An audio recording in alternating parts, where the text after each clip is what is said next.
Anuário Espírita de 1978.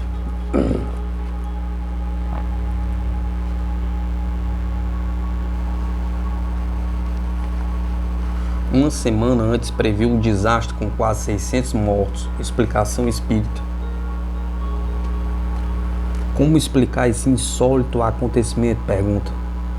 Um jovem estudante de engenharia da Universidade de Durham, na Carolina do Norte, Estados Unidos, Lee Fried, com 19 anos de idade, previu uma semana antes a tragédia dos dois jumbos em Tenerife. O jovem diagramou a primeira página do jornal The News and Observer, colocando com manchete os seguintes títulos: 583 mortos em uma colisão de aviões 747 devido à neblina. Foi este o maior acidente da história da aviação mundial. O jovem estudante entregou a página diagramada do jornal como uma antecedência de uma semana ao reitor da universidade, Terry Sanford, em envelope lacrado para que ficasse guardado no cofre daquele estabelecimento escolar superior até segunda-feira seguinte, ou seja, dia 29 de março de 1977. No dia 28 de março ocorreu a tragédia nas Ilhas Canárias. Havia, porém, uma divergência. Os mortos não eram 583, mas 530.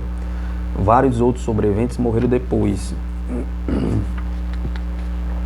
Aberto o cofre, deslacrado o envelope, todos ficaram estupefatos e provavelmente agora a universidade onde ele estuda resolveu pesquisar melhor o fenômeno. A abertura do cofre e do envelope foi feita sob as luzes da televisão.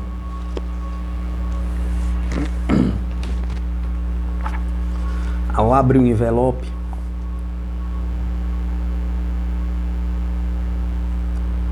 um dos diretores da universidade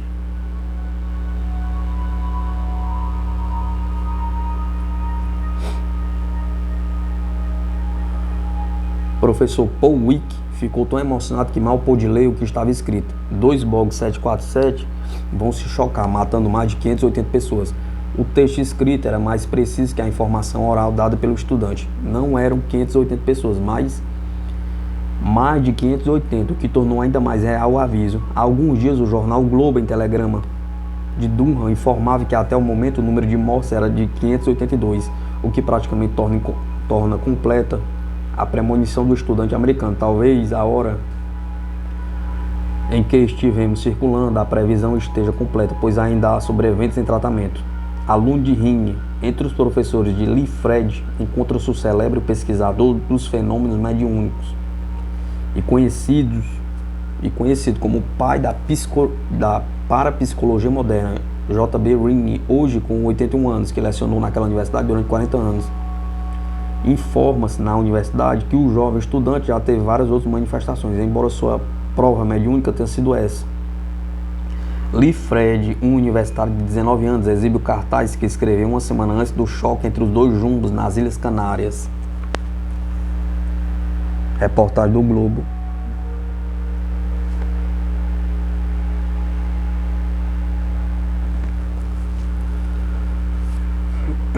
O diretor da universidade, que ficou encarregado de abrir o cofre e deslacrar o envelope, informou que somente desta vez a direção se dispôs a cooperar com um grupo de estudantes mais ligados a Lee Fried. Mas o médium não ficou satisfeito, como era natural, com a confirmação saindo com esse desabafo. Queria de verdade ter me enganado. Um dos colegas de Lee Fried, Jack Coleman, comentou: Fred é um vidente, adivinha os nomes das pessoas e às vezes até seus apelidos de infância. Explicação espírita. Em A Teoria da Presciência, a Gênese, Allan Kardec analisa a premonição, a capacidade de prever o futuro como uma faculdade mediúnica, através da mediunidade, ou função PCI dos parapsicólogos. O homem tem percepções que independem dos sentidos comuns, ampliando-lhes as fronteiras tridimensionais por mecanismos não perfeitamente conhecidos. Como os espíritos desenfaixados da carne estão em condições, muitos deles, de ver do alto da montanha e abarcar assim toda a paisagem, Eles têm meios de transmitir ao pobre viajor que escala o monte, envergando o fardo da matéria, muitos detalhes que à primeira vista podem parecer inverossíveis, mas que são perfeitamente possíveis através do intercâmbio mediúnico. Os espíritos desmaterializados são como o homem da montanha. O espaço e a duração não existem para eles, mas a extensão e a penetração da vista são proporcionadas à depuração deles e à elevação que alcançaram na hierarquia espiritual, e Kardec ainda acentua. Bem, se compreende, pois que, de conformidade com o grau de sua perfeição, possa um espírito abarcar um período de alguns anos, de alguns séculos, mesmo de muitos milhares de anos, porquanto que é um século em face do infinito, pergunta. Realmente a mediunidade parece estar desvinculada da conotação espaço-tempo. Aquele a quem é dado o encargo de revelar uma coisa oculta recebe a sua revelia e, por inspiração dos espíritos que a conhecem, a revelação dela a transmite maquinalmente, sem se perceber do que faz. Há ainda, segundo Kardec, a possibilidade do espírito encarnado adquirir, durante o sono ou mesmo em estado de vigília, a dupla vista em graus variáveis, as faculdades de espírito livre. Nesse caso, o espírito encarnado, nesse momento de emancipação da alma, registrará por si só um período mais ou menos extenso. É o caso, por exemplo, de todos os profetas e muitos outros médicos, como Joana d'Arc e Nostradamus, cujos espíritos libertos por um dos mecanismos citados se apercebiam com grande nitidez dos eventos futuros. Muitas vezes as pessoas dotadas da faculdade de prever, seja no estado de êxtase, seja no sonambulismo, veem os acontecimentos como que desenhados num quadro, o que também se poderia explicar pela fotografia do pensamento. Kardec esclarece que nesse caso o médium captaria as imagens plasmadas pelos espíritos relativamente ao acontecimento que está para ocorrer, ou a captação estaria adstrita a imagens corporificadas por homens interessados em provocar determinados atos. Na realidade, o fenômeno da presciência é bem mais complexo de vista desta forma detalhada. A revelação espírita continua apontando importantes questões que serão, a seu devido tempo, apuradas pela ciência, que as tomará como ponto de partida para as teorias explicativas. O fato é que a glândula pineal, o epífice missionário da luz, foi colocada por André Luiz como fulcro ou ponto de inserção do espírito na matéria, pois a glândula da vida mental, importante centro perispírico, responsável por tornar o fenômeno mediúnico, uma vez que o corpo espiritual, o perispírito, comanda toda a manifestação mediúnica. Com o tempo, as pesquisas vão aprofundar-se nesse campo e aquilo que nos apresenta hoje como de difícil compreensão passará a ser conhecido e explicado. Porquanto anotemos mais este fato mediúnico incontestável que veio juntar-se a milhares de outros e estudemos porque contra fatos, 3 pontos, etc. Folha Espírita de São Paulo, ciclo do ano de 1977, Anuário Espírita de 1978. Proeza do sensitivo holandês Croest. Este caso, que é difícil encaixar a palavra coincidência, aconteceu no Amsterdã. Uma moça foi assassinada. A polícia, sem a menor pista, decidiu pelo sim ou pelo não, a consultar Gerard Croest, um holandês de 64 anos, que é conhecido por lhe atribuir incríveis poderes paranormais. Consultado, Croest fez à polícia uma descrição do assassino e de algumas particularidades do crime. A polícia saiu atrás de um homem, como que Croest descrevera, mas nada conseguiu. 4 meses depois, um homem foi detido por séria contravenção de trânsito. Alguém na delegacia notou que ele correspondia muito à descrição feita pelo vidente. Apertado, o homem acabou confessando, dando inclusive os pormenores revelados por Gerard Croest. Folha de São Paulo, 6 de 3 de 1977. Anuário Espírita de 1978. Os mais recentes casos de crianças prodígios.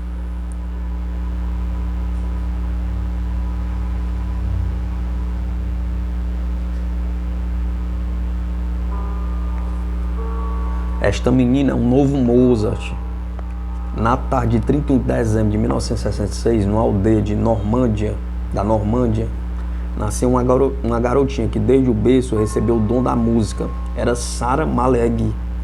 Hoje uma menina prodígio que entusiasma os ouvintes mais exigentes. Com 6 anos ela bateu um recorde até então nunca conseguido. Inscrevia-se como membro da Sociedade de Autores, Compositores e Editores da Música. Por isso ganhou o parabéns do presidente da República. A pequena Sarah teve a vantagem de desenvolver seus talentos musicais em ambientes propícios. Sua mãe, descendente de 4 gerações de músicos normandos, ganhou aos 15 anos um primeiro prêmio no Conservatório da Música e repetiu esse feito 2 outras vezes antes de completar 19 anos. E como era também professora de música, dava suas lições embalando a filha no colo. Desde que seus dedos ganharam força, Sarah começou a batucar no piano. Com 4 anos e meio, ela já acompanhava sua mãe no órgão elétrico da igreja, em missas de casamento. 1 ano e meio depois, a garotinha aumentava sua mesada, dando recitais em casas granfinas. Em 1972, com 6 anos, ela teve uma de suas criações, Orpheline, como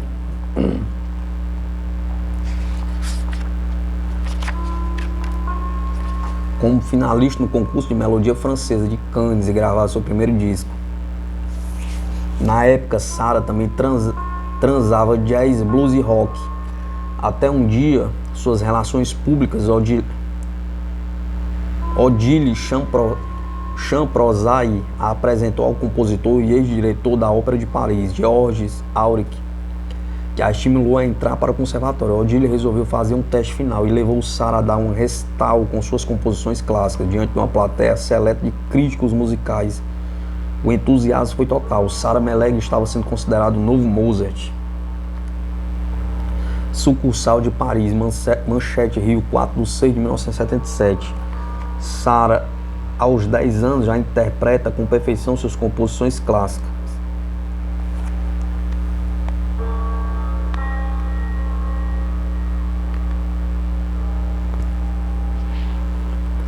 Anuário Espírita de 1978. Com apenas 2 anos, segundo caso, com apenas 2 anos e 7 meses, impressiona psicólogos norte-americanos. A garotinha Pamphila Watson tem 2 anos e 7 meses, simpatia e uma extraordinária inteligência que impressiona os psicólogos norte-americanos. Aos 9 meses já falava palavras difíceis como arm, leg, hand. Com 1 ano e meio já tinha um vocabulário com mais de 400 palavras e lia algumas palavras.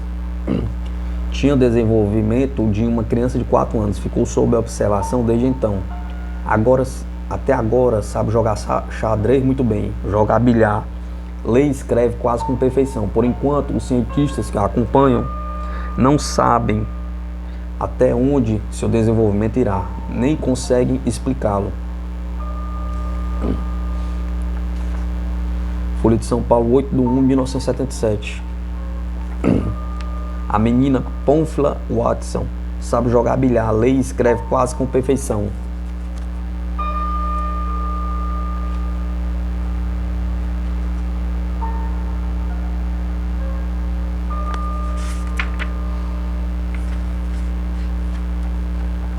Somente a lei da reencarnação poderá esclarecer essa facilidade incrível de aprendizado e de realização que caracterizam as crianças superdotadas. São espíritos que adquiriram no passado, em outras encarnações, no plano espiritual, conhecimentos e habilidades e que conseguem, através de um cérebro imaturo, revelar ao mundo as suas aptidões, produzindo as manifestações geniais precoces.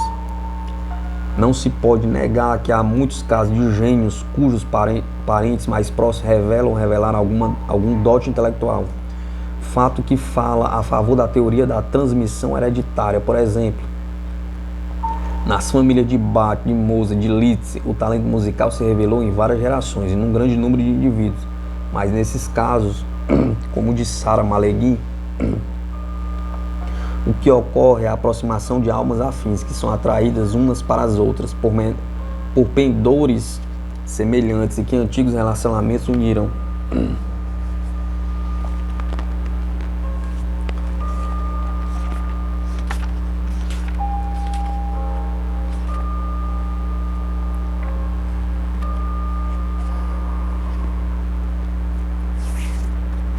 Joy Verwey, estudado pelo professor Ian Stevenson, recorda suas existências anteriores. Anuário Espírita de 1978. Com efeito, desde a mais tenra idade, Joy começou a dizer que tinha sido uma escrava na sua vida anterior. Para confirmar suas palavras, representava o papel de escrava de forma perfeita. De acordo com o que sabemos sobre a escravatura na Ásia, convém acrescentar que Joy tinha então 3 anos de idade e, portanto, como não sabia ler nem escrever,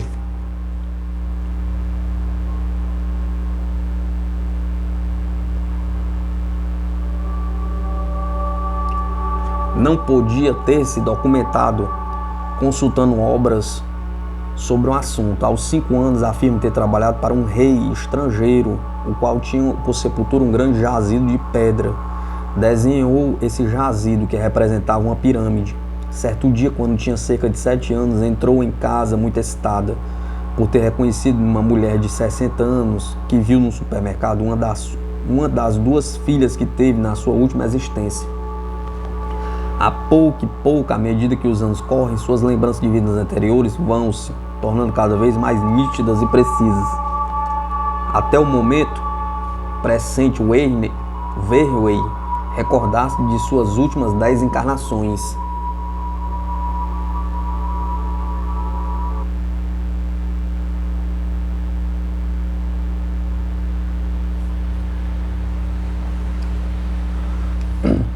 A princípio, os pais ligaram pouca importância às afirmações da filha, consideravam que ela tinha grande poder de imaginação criadora. E mais ainda,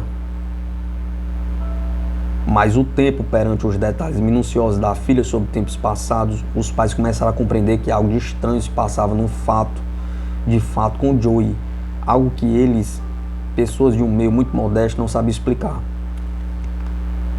Professor Ian Stevenson, cientista da reencarnação, pesquisador da reencarnação.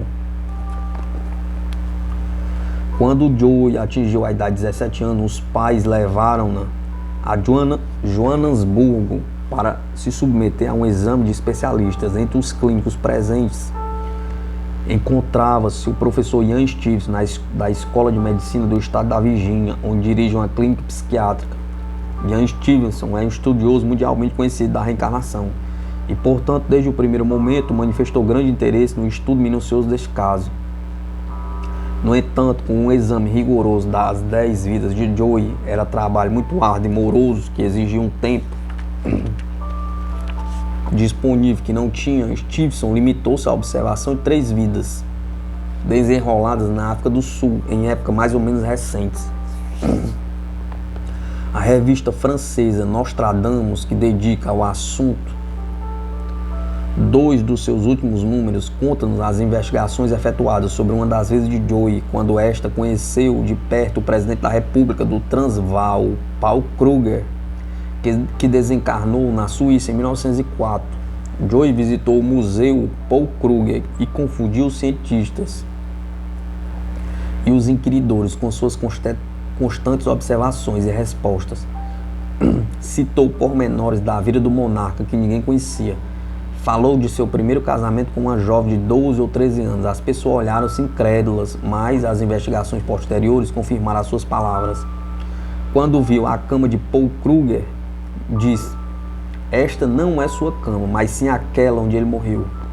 Indicou tal soma de pormenores, tais minúcias, que o Dr. Bleaskley, universitário da África do Sul, confundindo com os fatos, invoca a telepatia para a explicação deste caso. Mas como é possível, por interpretação de ondas mentais, falar em coisas que os outros ignoram? Pergunta Bleaskley. Nada nos diz a este respeito, e todas as experiências realizadas só vão demolir esta hipótese. Ian Stevenson, estudioso incansável da teoria das vidas sucessivas, continua a investigar o caso de Joy Verwey. A sua afirmação sobre o assunto é, no entanto, bem elucidativa.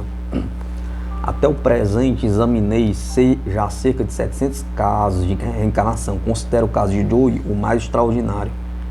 Estudos Psíquicos, Lisboa, Portugal, março de 1977. Anuário Espírita de 1978. O amor venceu a barreira da morte. Coisas que não sei explicar. Mary Robert Heinrich é esposa do célebre autor de romances policiais, falecida há alguns anos. Em seu livro, Minha História, deparamos com um capítulo tratado de duas experiências com o mais além, envolvendo a famosa médium inglesa Ellen Garrett. Mr. Heinrich narra o que se segue. Horas depois de meu marido ter morrido, entrei sozinho no quarto e, como de costume, sentei-me na cama e segurei-lhe a mão. Mas desta vez ele não correspondeu ao meu gesto e creio que só a partir desse momento me apercebi de que o perdera. Meu marido, não sem algum acanhamento, tinha alguma crença, ou talvez acalentasse esperanças, não apenas de que houvesse uma outra vida além do túmulo, como também de que fosse possível a comunicação com os mortos.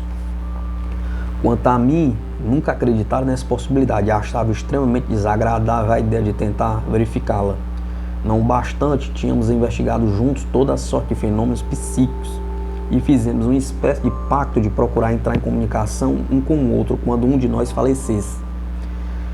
Por isso, uma bela manhã, pouco depois da morte dele, vi-me sentado em um quarto escuro de hotel, tendo à minha frente uma senhora simpática, casada, ainda jovem, proveniente de uma cidade do oeste. Eu havia antes examinado meu quarto e verificara que nele não se encontrava senão as nossas duas cadeiras, uma mesa e uma baqueta num canto, com um buquê de flores. A médium não sabia quem eu era, que aliás não poderia ter influído no que se seguiu. Ela não entrou em transe, sentamos conversando tranquilamente, enquanto eu lhe segurava as mãos firmemente e mantinha os joelhos dela entre os meus, de forma a controlá-la todos os movimentos. O que se seguiu foi mais ou menos o seguinte: eu disse calmamente: sinto uma mão sobre minha cabeça, não se mexa. Vai tudo bem, disse a médium. Agora desceu pelo meu braço e está tocando a minha aliança. Por que não fala com a pessoa, seja lá quem for? Pergunta, sugeriu a senhora. Falei então ao desconhecido.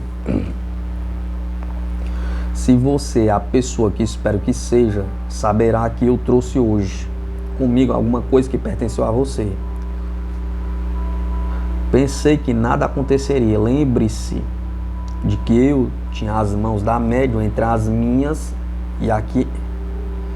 e que a entrada de uma terceira pessoa seria inundado o quarto de claridade, e mais que havia uma dezena de lugares onde eu poderia ter escondido o objeto, na bolsa, na meia, no cabelo, debaixo do chapéu.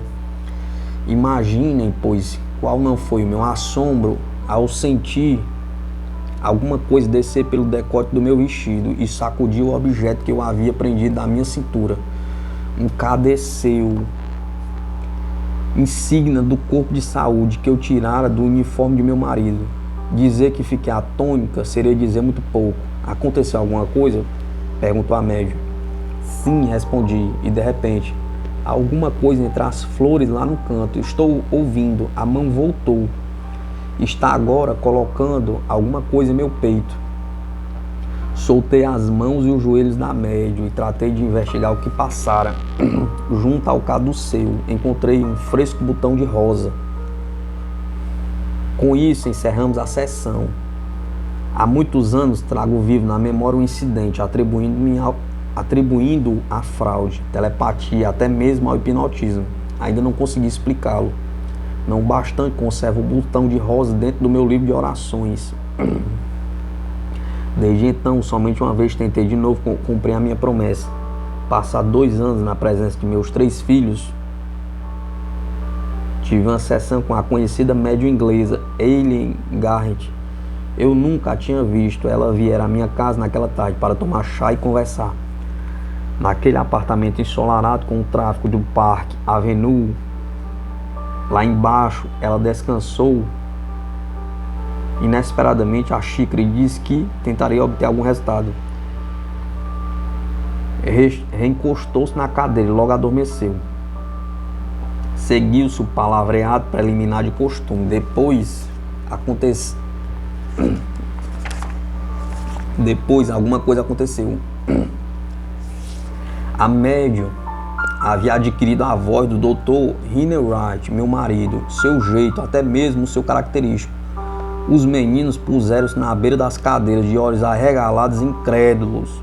Ocorreu então mais uma vez o inacreditável. A voz, referindo-se à morte, disse: eu não me havia apercebido de que acontecera, até o momento em que se sentou na cama e me tomou a mão. E me tomou da mão. Eu não havia contado a ninguém o que fizera. Quase mesmo esquecer o episódio.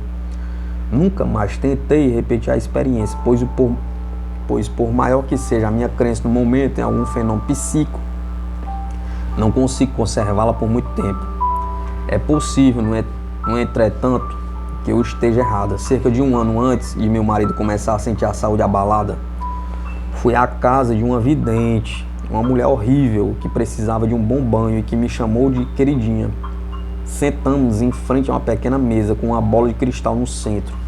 Um pedaço de veludo cobria a bola do meu lado, enquanto ela observava o outro lado. Por fim, a vidente levantou os olhos.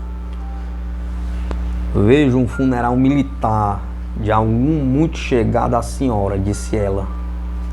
Pareceu-me absurdo aquele tempo, mas o fato é que 2 anos depois eu me encontrava de pé no cemitério de Arlington, enquanto um pelotão de soldados fazia troar a salva de continência junto ao túmulo de meu marido. Não me converti ao espiritismo, mas afinal de contas, cumpre reconhecer que o dom da profecia remonta a Daniel. E o que dizer de Nostradamus? Pergunta. Quem sabe lá se aquela vidente, à sua maneira, na casinhola pouco asseada, não possui uma pequena parcela desse dom? Pergunta. O Clarim, Matão, São Paulo, 15/6/1977. Anuário Espírita de 1978.